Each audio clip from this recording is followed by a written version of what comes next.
Learning objectives.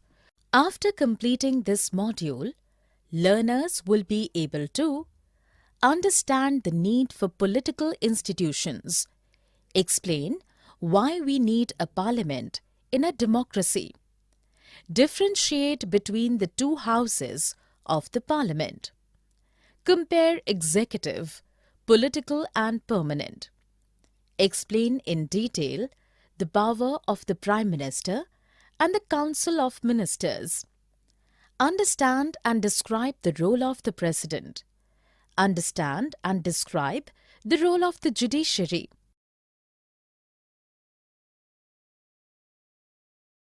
Working of institutions.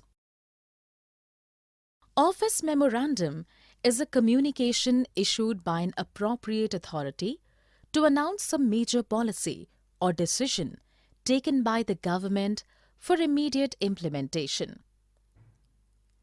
The decision makers. President is the head of the state and is the highest formal authority in the country. All government decisions are taken in his name. Prime Minister is the head of the government. He exercises all governmental powers and takes most of the decisions in cabinet meetings. Parliament comprises of the President and the two houses, Lok Sabha and Rajya Sabha. The Prime Minister must enjoy the support of a majority of Lok Sabha members. Need for political institutions.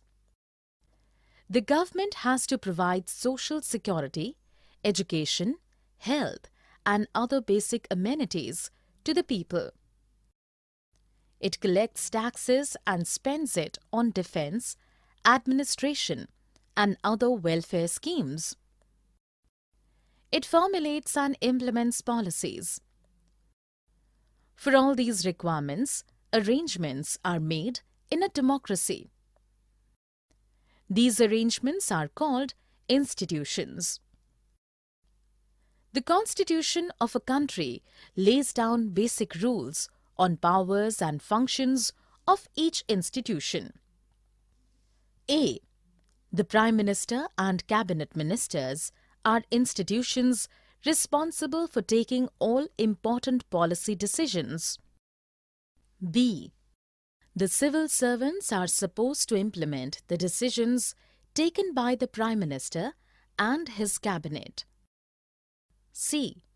Supreme Court is an institution which has the responsibility of settling disputes between the citizens and the government. Since institutions work through meetings, committees and routines, sometimes it delays decisions but eliminates the chances of a quick and bad decision. Why do we need a parliament? In all democracies, an assembly of elected representatives exercises supreme political authority on behalf of the people. At national level, it is called the parliament, and at state level, it is the legislative assembly. To run a democratic government smoothly and satisfactorily, we need the topmost institution, Parliament. The Parliament represents the people of the country. It exercises its political authority on behalf of people in various ways.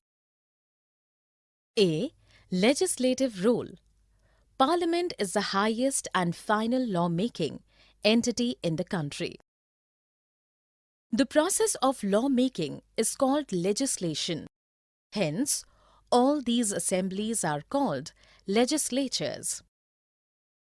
A parliament has the power to change existing laws, make new laws, abolish existing laws, and introduce new ones to replace them. B. It exercises control on all those who run the government. C. Financial role. It controls government expenditure and public money. The government can spend public money only after the Parliament sanctions its use. D. Executive role. Being the highest forum of discussion and debate, it decides public issues and national policies.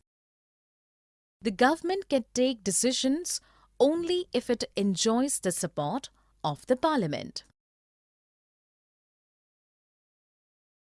Two houses of the Parliament.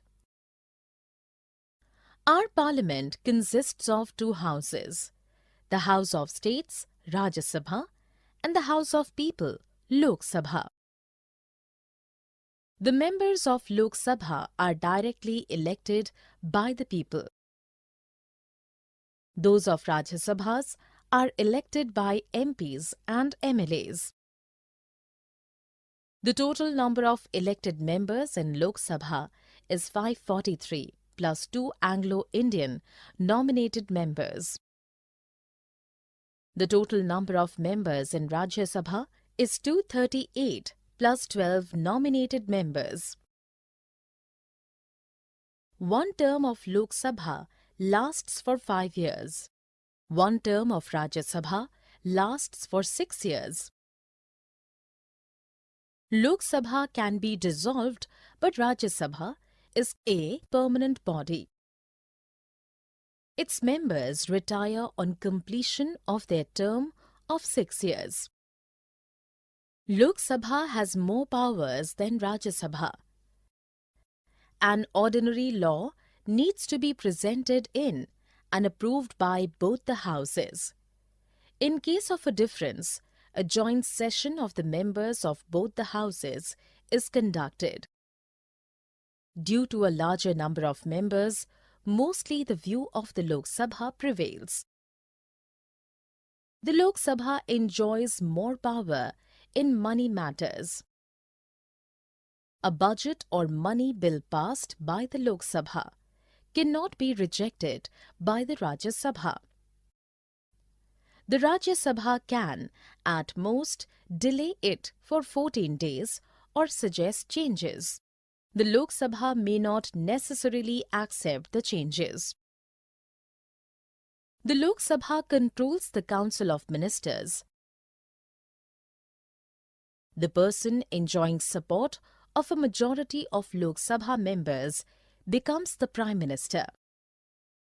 If a majority of Lok Sabha members say they have no confidence in the Council of Ministers, the Prime Minister and his ministers have to quit. The Rajya Sabha does not enjoy this power. Executive level. At different levels of government, there are functionaries who take day-to-day decisions and implement them on behalf of the people. They are only in charge of execution of the government policies. Since they are only executing, they are called executives. There are two categories of executives in a democracy. Political executive. The first category includes leaders that are elected by the people for a specific duration. They are called political executives. Elected ministers, the Prime Minister and his Council of Ministers fall in this category. They act on behalf of the people and are answerable to the people who elected them. They take big decisions. They remain in office only till they enjoy the confidence of the majority members of the Parliament. They are more powerful than the permanent executives. They have the power to take final decisions. Permanent executives. Officers who are appointed on a long-term basis according to their qualification and experience are called permanent executives or civil servants. They help the political executives in carrying out the day-to-day work. They are experts but do not take the final decision. A change in government does not affect their status. They continue to be in their office even when the ruling party changes.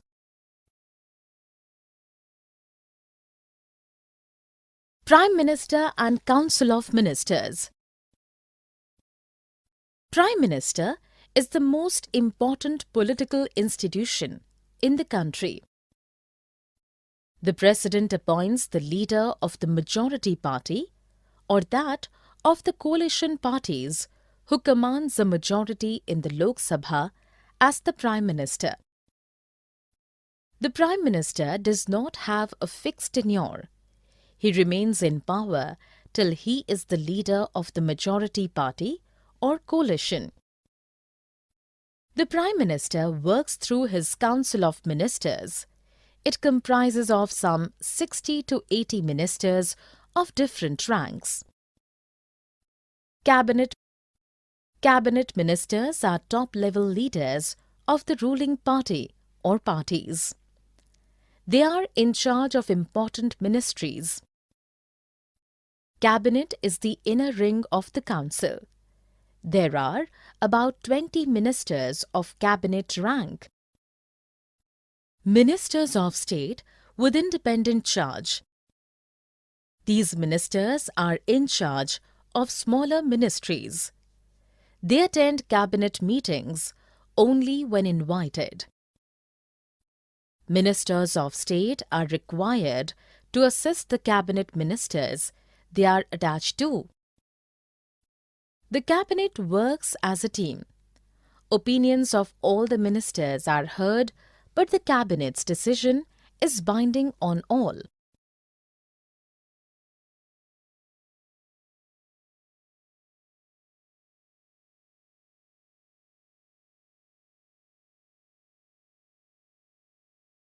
Head of the state. President. The President is the head of the state.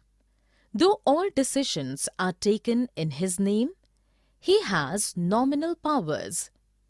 He is not elected directly by the people. He is elected by the MPs and the MLAs. He appoints the Prime Minister, the Chief Justice of India, the judges of Supreme Court and the High Courts of the states, the governors of the states, the election commissioners, ambassadors to other countries, etc. A bill becomes a law only after the President gives his assent to it. All international treaties and agreements are made in the name of the President. He is the head or supreme commander of the defense forces. When no party or coalition gets majority, the President can choose a person who he thinks shall be able to get majority support in the Lok Sabha. Judiciary.